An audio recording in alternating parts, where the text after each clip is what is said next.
So, students, we are going to study chapter 2 of geography. जो आप लोग का chapter 2 है. What is the name of this chapter? Chapter 2 का नाम है Globe, Latitudes and Longitudes. This is the name of the chapter. So first of all, we try to understand what the name of this chapter says. Means इस chapter का नाम, what is the meaning of the globe, what is the meaning of the latitudes and what is the meaning of the longitude. So one by one you study all the three terms. First of all, globe. तो question arise होगा सबसे पहले, sir what is globe क्या है? तो हमारा अर्थ देख रहे हो ना, बहुत बड़ा है ना.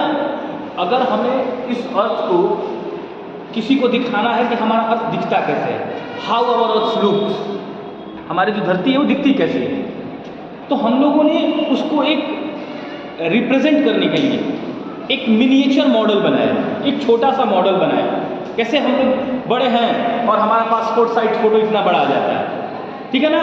ताजमहल का इतना बड़ा है और उसका एक छोटा सा पोस्टर हम लोग ड्रा कर लेते हैं, तो that is called miniature painting. और अगर हम मॉडल्स बनाते हैं तो उसको कहते हैं मिनिएचर मॉडल. तो ग्लोब, अगर कोई पूछे व्हाट इज ग्लोब, तो globe is miniature model of the of the earth. What is globe? Globe is miniature model of the earth. Means धरती का छोटा सा मॉडल है. अब हमारे अर्थ का ये छोटा सा मॉडल है, ये उस पूरी धरती को, पूरे अर्थ को डिपिक्ट करता है कि कौन से ओशियंस कहाँ पे हैं, कौन से कॉन्टिनेंट्स कहाँ पर हैं, कौन सी कंट्री कहाँ पे हैं, कौन से सीज या कौन सी वाटर बॉडीज कहाँ पे हैं. ठीक है. तो ग्लोब एक मिनिएचर मॉडल, मिनिएचर मतलब होता है छोटा सा. ये आप कह सकते हो globe is a small model of the अर्थ, ये भी आप कह सकते हो. ठीक है. फिर है दो वर्ड्स हैं, लैटिट्यूड्स एंड लॉन्गिट्यूड. ये देखिए, लैटिट्यूड्स एंड लॉन्गिट्यूड, ये दो वर्ड हैं. क्लियर? अब इसी को समझना है कि व्हाट इज लैटिट्यूड्स और व्हाट इज लॉन्गिट्यूड. तो देखिए, हम लोग अर्थ की स्टडी के लिए, जिस अर्थ के बारे में हमको पढ़ना है उसकी स्टडी के लिए हम कुछ इमेजिनरी लाइन ड्रॉ करते हैं, जैसे देखिए, ये मान लीजिए कि आपका ग्लोब है, ठीक है ना, ये अर्थ है आपका, ठीक है. तो बीच से जो लाइन जाती है इसको हम लोग कहते हैं इक्वेटर. क्या कहते हैं? इक्वेटर. ठीक है ना. और इक्वेटर के पैरेलल मीन्स इक्वल डिस्टेंस, ये जितनी लाइन हम बना लें, ठीक है ना, इनको हम लोग कहते हैं ऊपर और नीचे. ठीक है. इनको हम लोग कहते हैं लैटिट्यूड. इनको क्या कहते हैं? लैटिट्यूड. अब इनको ये सब इमेजिनरी लाइन है, ये धरती पर ड्रॉ नहीं किए गए हैं, अर्थ पे ड्रॉ नहीं किए गए हैं. ये जस्ट हमारी स्टडी को सिंपल बनाते हैं या हेल्पफुल बनाते हैं. ठीक है ना. इसीलिए इनको हम लोग ड्रॉ करते हैं. और अगर हम लोग क्या करें, अब लॉन्गिट्यूड क्या है, तो ये जो है इसको हम लोग कहते हैं नॉर्थ पोल और इसको कहते हैं हम लोग साउथ पोल. ठीक है ना. अगर इसी को हम लोग, ये जो लाइन्स हैं इनको हम लोग ऐसे ड्रॉ करें, ठीक है, ऐसे, तो ये देखिए, जो ऐसे लाइन्स हैं इनको हम लोग कहते हैं लॉन्गिट्यूड. ठीक है. और जो ऐसे लाइन्स हैं इनको हम लोग कहते हैं लैटिट्यूड. और जहां पर एक दूसरे को ये काटते हैं, देखिए, एक दूसरे को जहां पर क्या कर रहे हैं, कट कर रहे हैं, that point is called grid. इस पॉइंट को हम लोग क्या कहते हैं? इस पॉइंट को हम लोग कहते हैं ग्रिड. और आप लोग देखे होंगे ना, मोबाइल में कहते हैं कि लोकेशन, मोबाइल में लोकेशन देखे हो ना, तो लोकेशन इसी ग्रिड के माध्यम से, जो आपका मोबाइल जीपीएस है, ग्लोबल पोजीशनिंग सिस्टम, इसी ग्रिड के माध्यम से ही लोकेशन ट्रेस करता है मोबाइल से. और जहां आप हम लोग यहाँ पे खड़े हैं, तो अगर आप इसको देखोगे ना, तो एक यहाँ पर लैटिट्यूड ऐसे जाता होगा और एक लॉन्गिट्यूड ऐसे जाता होगा, तो इस जगह की लोकेशन बता देगा कि हम इस एरिया में हैं और इतने ग्रिड पे. आगे बात समझ में ना. तो इस चैप्टर में हमको क्या पढ़ना है? ग्लोब, लैटिट्यूड्स और लॉन्गिट्यूड्स. ये तीन चीजों को हम लोग को इस चैप्टर में डिस्कस करना है. ठीक है ना. क्लियर है? चलिए आइए देखते हैं वन बाय वन.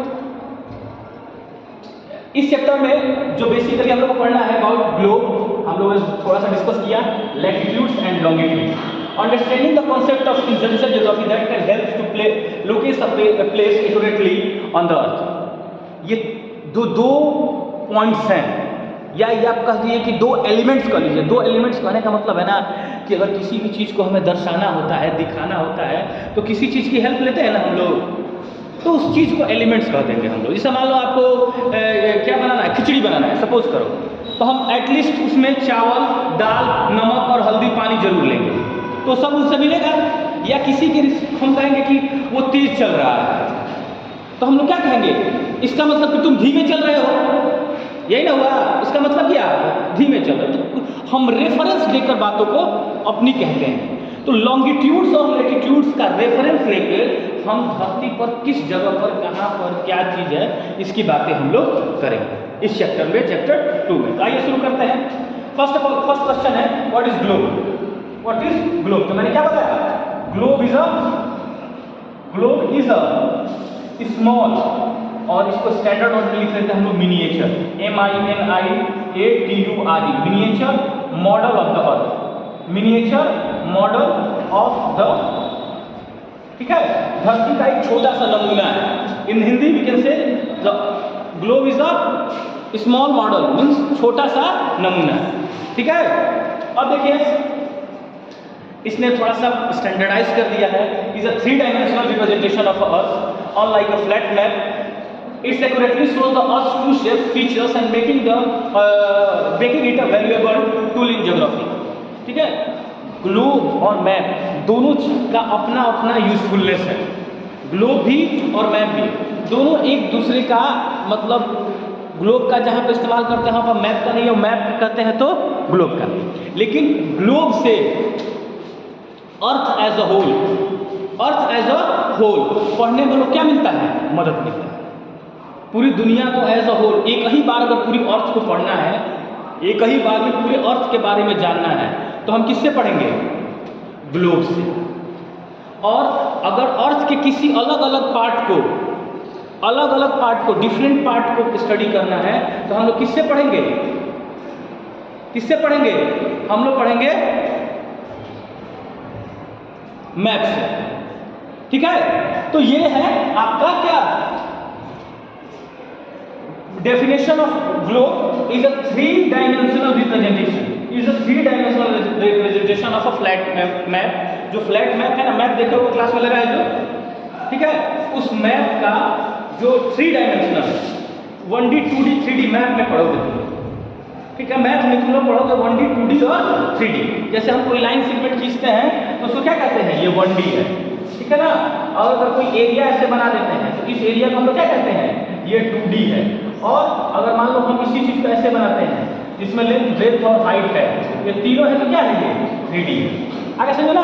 तो ग्लोब जो है एक मैप का 3D रिप्रेजेंटेशन है, और जो अर्थ के ट्रू स्ट्रक्चर्स को, अर्थ के डिफरेंट फीचर्स को पढ़ने में मदद करता है।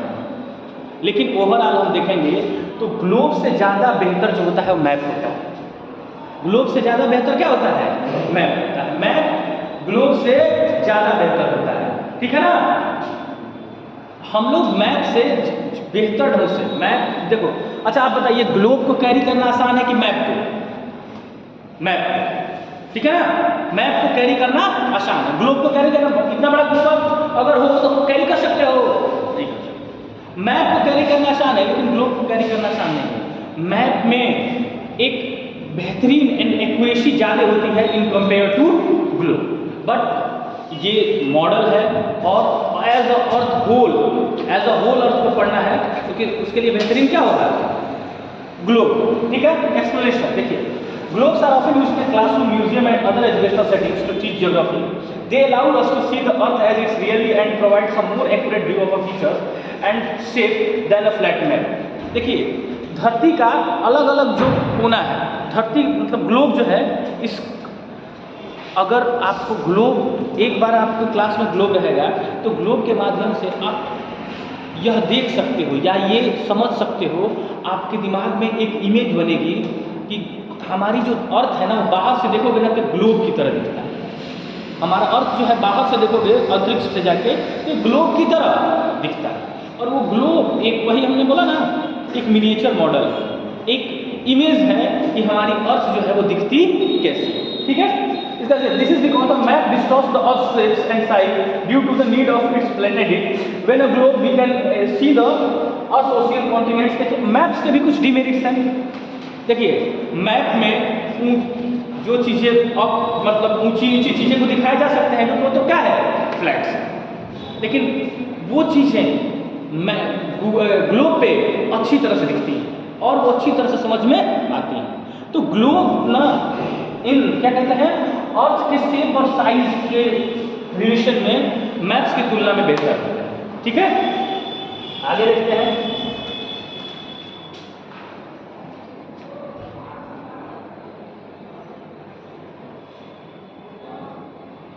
देखिए दैट इज द मॉडल। ठीक है, ये क्या है आपका, ये है आपका ग्लोब। ठीक है, ये है आपका ग्लोब, दिख रहा है ना। ये हमारी अर्थ जो है ऑलमोस्ट ऐसी ही दिखती है और इसको अगर हम लोग रोटेट करके जाएंगे तो क्या होगा, हम दुनिया के सारे विश्व को एक साथ देख सकते हैं। एक साथ ग्लोब से हम ये भी पता लगा सकते हैं कि कहाँ दिन होता है और कहाँ रात होता है, लेकिन मैप से हम ये पता नहीं कर सकते। आगे बात समझे ना, तो ग्लोब इसमें हेल्पफुल है। ये ग्लोब की पिक्चर है। ठीक है, अब देखिए, अब हमने कहा था लैटिट्यूड्स एंड लॉन्गिट्यूड्स। ठीक है, इसको थोड़ा सा हम स्मॉल कर लेते हैं। ठीक है,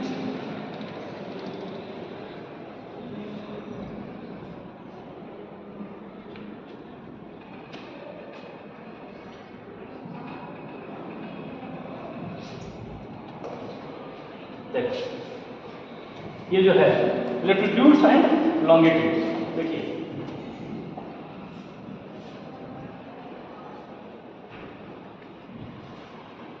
हम अभी आपको बता के जा रहे हैं ना कि जो ये इस लाइन के इक्वेटर के पैरेलल होती हैं, इन सबको हम लोग लैटिट्यूड्स कहते हैं। क्या कहते हैं, लैटिट्यूड्स। और ये टोटल होती हैं 90 इधर होती हैं और 90 इधर होती हैं और बीच में 1, ये टोटल 181 होती है।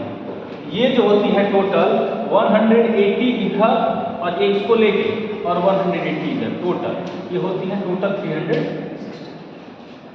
क्लियर है, ये टोटल 360 होती है कौन सी, लॉन्गिट्यूड। अगर पूछा जाए लैटिट्यूड कितनी होती है तो 181 और लॉन्गिट्यूड कितनी होती है तो 360। अब हम लोग को ये समझना है कि what is longitude and what is latitude. ठीक है ना, लॉन्गिट्यूड क्या है और लैटिट्यूड क्या है। ठीक है, तो वो सारे लाइन जो इक्वेटर के पैरेलल है वो लैटिट्यूड है। या आप कह सकते हो सर जो लेटी हुई लाइन है ऐसे फ्लैट लाइन हॉरिजॉन्टल जिसको कहते हैं, ये क्या है, लैटिट्यूड्स हैं। और जो ऐसी लाइन है वर्टिकल लाइंस है ऐसे, उनको हम लोग लॉन्गिट्यूड कहते हैं। ठीक है ना, अब ये लैटिट्यूड्स और लॉन्गिट्यूड्स के हेल्प से हम लोग अर्थ में कोई भी प्लेस को लोकेट करते हैं। कुछ इंपॉर्टेंट लैटिट्यूड्स हैं जिनको हम लोग पढ़ेंगे इसी में। ठीक है, जैसे हम लोग इसमें पढ़ लें अपना, यहाँ पर 23.5 डिग्री पर, यहाँ पर ठीक है 23.5 डिग्री नॉर्थ में, और यहाँ पर 23.5 डिग्री साउथ में, 23.5 डिग्री साउथ में। एक का कवर चेंज कर लेते हैं। यहाँ पे ये देख रहे हो, इसको हम लोग कहते हैं Tropic of Cancer, Tropic of Cancer, और इसको कहते हैं हम लोग Tropic of Capricorn, Tropic of Capricorn. ठीक है ना, इक्वेटर अर्थ को दो भागों में बांटता है। एक को कहते हैं हम लोग नॉर्दर्न हेमिस्फीयर और नीचे को कहते हैं हम लोग साउदर्न हेमिस्फीयर। ध्यान से सुनिए, इक्वेटर अर्थ को दो भागों में बांटता है। ऊपर वाले को कहते हैं, ऊपर किसी भी मैप में ऊपर डायरेक्शन होती है नॉर्थ और नीचे डायरेक्शन होती है साउथ, तो ऊपर वाले को नॉर्दर्न हेमिस्फीयर कहते हैं। क्या कहते हैं, नॉर्दर्न हेमिस्फीयर, नॉर्दर्न हेमिस्फीयर। ठीक है ना, और नीचे वाले को सदर्न हेमिस्फीयर, साउदर्न लिखते हैं सदर्न पढ़ते हैं, बीच में इक्वेटर। क्लियर है, टोटल लॉन्गिट्यूड इतना होता है। ठीक है, अब देखिए ये इंपॉर्टेंट वो है लैटिट्यूड्स है, ट्रॉपिक ऑफ कैंसर और ट्रॉपिक ऑफ कैप्रिकॉर्न।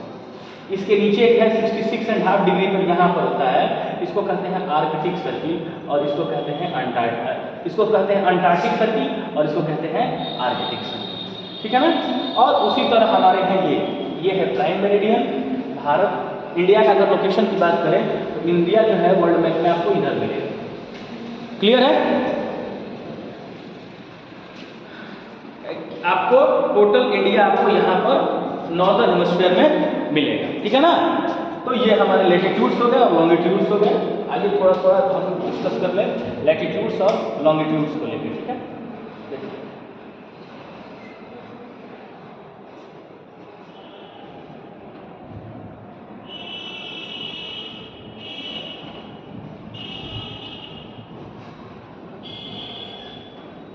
चलिए देखिए, हमने अभी बता के गए आपसे कि लैटिट्यूड्स क्या है। तो अगर ये आपका ग्लोब है, ठीक है, ये आपका ग्लोब है, तो ये बीच में इक्वेटर है और ये ऊपर जो लाइन्स हैं इन्हीं को हम लोग क्या कहते हैं, लैटिट्यूड्स कहते हैं। ये इक्वेटर है, इक्वेटर, ये आपका ट्रॉपिक ऑफ कैंसर, ठीक है, इसको कहते हैं ट्रॉपिक ऑफ कैप्रिकॉर्न, इसको कहते हैं हम लोग अंटार्कटिक सर्किल, अंटार्कटिक सर्किल, और इसको कहते हैं आर्कटिक सर्किल। ये है आपका नॉर्थ पोल और ये है आपका एमपी, और ये है आपका साउथ। क्लियर है ना ये, ठीक है। तो लैटिट्यूड्स देखिए, latitude is the imaginary line that's run parallel to the equator and circles of the equator को ग्रेट सर्किल भी कहा जाता है, ग्रेट सर्किल, ठीक है। इससे आप कोई गोल चीज ले लो, जैसे प्याज लेते हो ना, प्याज आप लोग देखे होंगे घर पे, प्याज को हम लोग ऐसे ऐसे गोल गोल सैलेड्स के लिए नहीं काटते हैं। तो वैसे ही जो लैटिट्यूड्स होते हैं एक दूसरे के ऊपर होते हैं, पैरेलल होते हैं। पैरेलल मतलब होता है अगर दो लाइंस के बीच में, अगर दो लाइंस के बीच में ये जो डिस्टेंस है ये बराबर होता है, जिसको हम लोग पैरेलल लाइंस कहते हैं। ये आपको मैथ्स में थोड़ा पढ़ना चाहिए, अगले क्लास में जरूर पढ़ेंगे, ठीक है ना।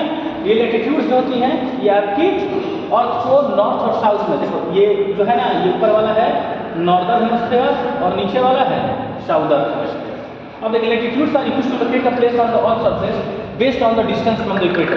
The equator is the starting point from measuring the latitudes and divides the earth into the, ये तो मैंने बता ही दिया कि इक्वेटर से हम लोग दूरी माप लेते हैं। देखो एक चीज़ का ध्यान दो यहाँ पर आपको, इससे ये जो है ना, ये वाला ये हम इसके बेस पे यहाँ पर हम बना लेते हैं इस चीज़ को और बेहतर ड्रा कर पाएंगे, ठीक है। यहाँ पर हम लोग बना लेते हैं, ठीक है। इसको देखो, ये जो इलाका है ट्रॉपिक ऑफ कैंसर और कैप्रिकॉर्न के बीच में, यहाँ पर ये हीट जोन के आधार पर हम अर्थ को 3 भागों में बांटते हैं। ये है आपका टॉरेट जोन। इसके बाद इस इलाके को हम लोग पेन से करते हैं,